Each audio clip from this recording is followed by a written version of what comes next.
काय सचिन, किती वर्ष झाली? 5, 10?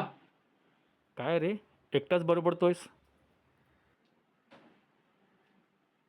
रंगमंचावरचे ते दिवे, ते जेव्हा पहिल्यांदा माझ्या चेहऱ्यावर पडले होते ना, तेव्हा वाटलं होतं की आता आता सगळं जग जिंकलं मी.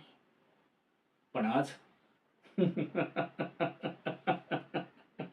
हसायला काय झालं रे? सॉरी, आज परिस्थिती अशी आहे की लोक मला ओळखतात, पण माझ्या नावाने नाही. नाटकवाला, काम नसलेला नट म्हणून. लोक मला हेही म्हणतात की काय करतोयस का तू सचिन? काय मिळालं का तुला या क्षेत्रातून, या इंडस्ट्रीमधून? प्रसिद्धी नाही, नाव नाही, काम नाही, पैसा नाही, ओळख नाही. नातेवाईकांमध्ये, मित्रांमध्ये, समाजामध्ये इज्जत नाही. मग तू त्यांना काय उत्तर देतोस? नाही, मी मी त्या लोकांना उत्तरच देत नाही. मी शांत असतो. कारण त्या लोकांना काय माहित, जेव्हा प्रेक्षागृहात पूर्ण अंधार असतो आणि फक्त एक स्पॉटलाइट माझ्या चेहऱ्यावर पडतो ना, त्यावेळेला मी सचिन नसतो.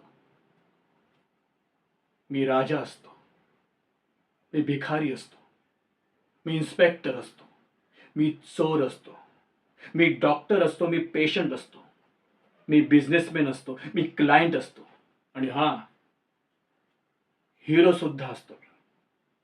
मी काहीही असतो. आणि ही जी सुखद गुंगी असते ना, ही त्या लोकांना काय समजणार आहे? हा? आणि मान्य आहे मला की यश थोडं लांब आहे. काय काय काय बोललास? खूप लांब आहे. यश खूप लांब है, पर इसका मतलब ये थोड़ी ना है कि मैं हार मान लूं ना. मैं और कोशिश करूंगा. उद्याचा दिवस माझा असणार आहे. तू बघच, लोक अपॉइंटमेंट घेतील, रांगा लावतील मला भेटायला. माझं नाव मालिकेच्या, नाटकाच्या, सिनेमाच्या पोस्टर्सवर झळकेल. आणि मग मी हे पारितोषिक घेऊन हातात उभा असेल आणि साऱ्या जगाला सांगेन की बघितलत, मी तेव्हाही तिथेच होतो जिथे मी आत्ता आहे. फक्त तुम्ही लोकांनी मला बघायला उशीर केलात.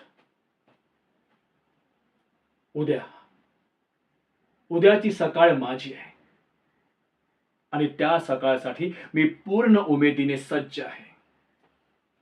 कारण नटाचा प्रवास संपत नसतो, तो अजून प्रगल्भ होत असतो.